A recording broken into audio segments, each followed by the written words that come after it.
Peggy 12.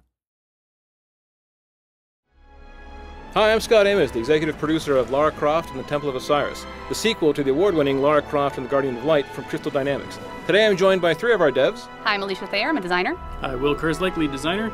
I'm Robert Chivek, the producer. So in today's Dev Diary, we're going to take you through all the awesome, exciting adventure we have planned for you for 4-player co-op action and talk about our characters and all their features. But looking back at Guardian of Light, it was an instant classic when it shipped.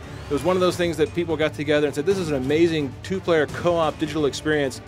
That was the inspiration and the blueprint for us to say, how do we push ourselves further for Temple of Osiris? How do we get to a 4-player game? How do we go with more characters online, with more craziness, with more exotic gameplay? So for us, this is all this labor of love. So in this adventure, we have Lara Croft, the world-renowned archaeologist. We also have Carter Bell, who's new to the series, and he's an up-and-comer and competitor to Lara Croft. Our archaeologist characters have a torch that they can use to light some of our darker tombs and solve puzzles and find hidden rewards.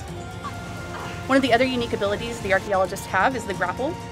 With this, they can swing over chasms, create rope bridges, and use it to help friends traverse dangerous spaces.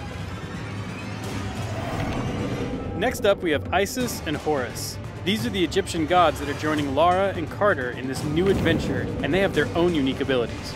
With the staff, they can affect glyphs in the world, moving objects up and down and interacting with anything that has these special markings. They have a magical shield. It can act as a barrier to provide protection.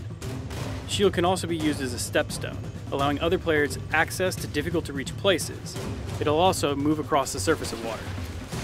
Now, because co-op is such a focus for Temple of Osiris, we made sure that the world would react accordingly depending on how many players are in the game at one time. For example, when you add in your friends, the puzzle might actually change dynamically. There could be more mirrors, more obstacles, more enemies to deal with. And naturally, something we've seen is the more players you have at one time, the more chaotic the game can become. So you'll start competing for loot, but you also start griefing your buddies, kind of that competition angle. Oh, definitely. So as you're going through on this adventure and you're playing with 4-player co-op, you might be, going through the world, dropping bombs on your friends, accidentally dropping them into spike pits. Nice. Accidentally. Huh? Accidentally, yeah. Right. Yeah, we've seen Robert. If you guys ever play with Robert online, be careful. He will drop you in a spike pit, as you can see here from this footage we captured earlier today. But the point is it gets crazy hectic, right? Right. And one of the great things is, you have to work as a team in order to defeat bosses and everything, but you'll notice that there's gems that will be dropping throughout the world. Right, and the gems are actually part of our loot system. Yeah, so the gems, each individually, players collect gems. Now, weapons and things, and to beat the puzzles within the game world, you do have to work together, but the gems are unique to your character, and you want to collect as many as possible.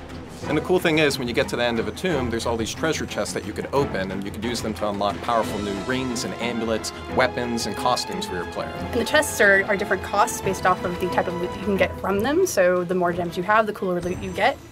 The more people you have, the better the loot will become, and you can start seeing just the crazy way you can outfit your character, both customizing with rings for yourself and then amulets that you share with the team. The rings themselves are things that personally affect your character. Lets you move faster, have a bigger bomb, that sort of thing. Whereas the amulets are shared between the teammates, which is really important. So for example, if I have a spread shot, which lets me shoot in all these different directions, and Robert here has flame shots, now all of a sudden we have spread flame shots if we're both powered up. So you learn how to get a team to work together to maximize your firepower.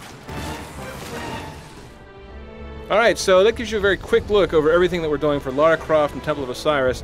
4-player couch online, mix and match, drop in, drop out, and drop your friends into spike pits. From our side, this is all about working together as a team, but also competing together as a team.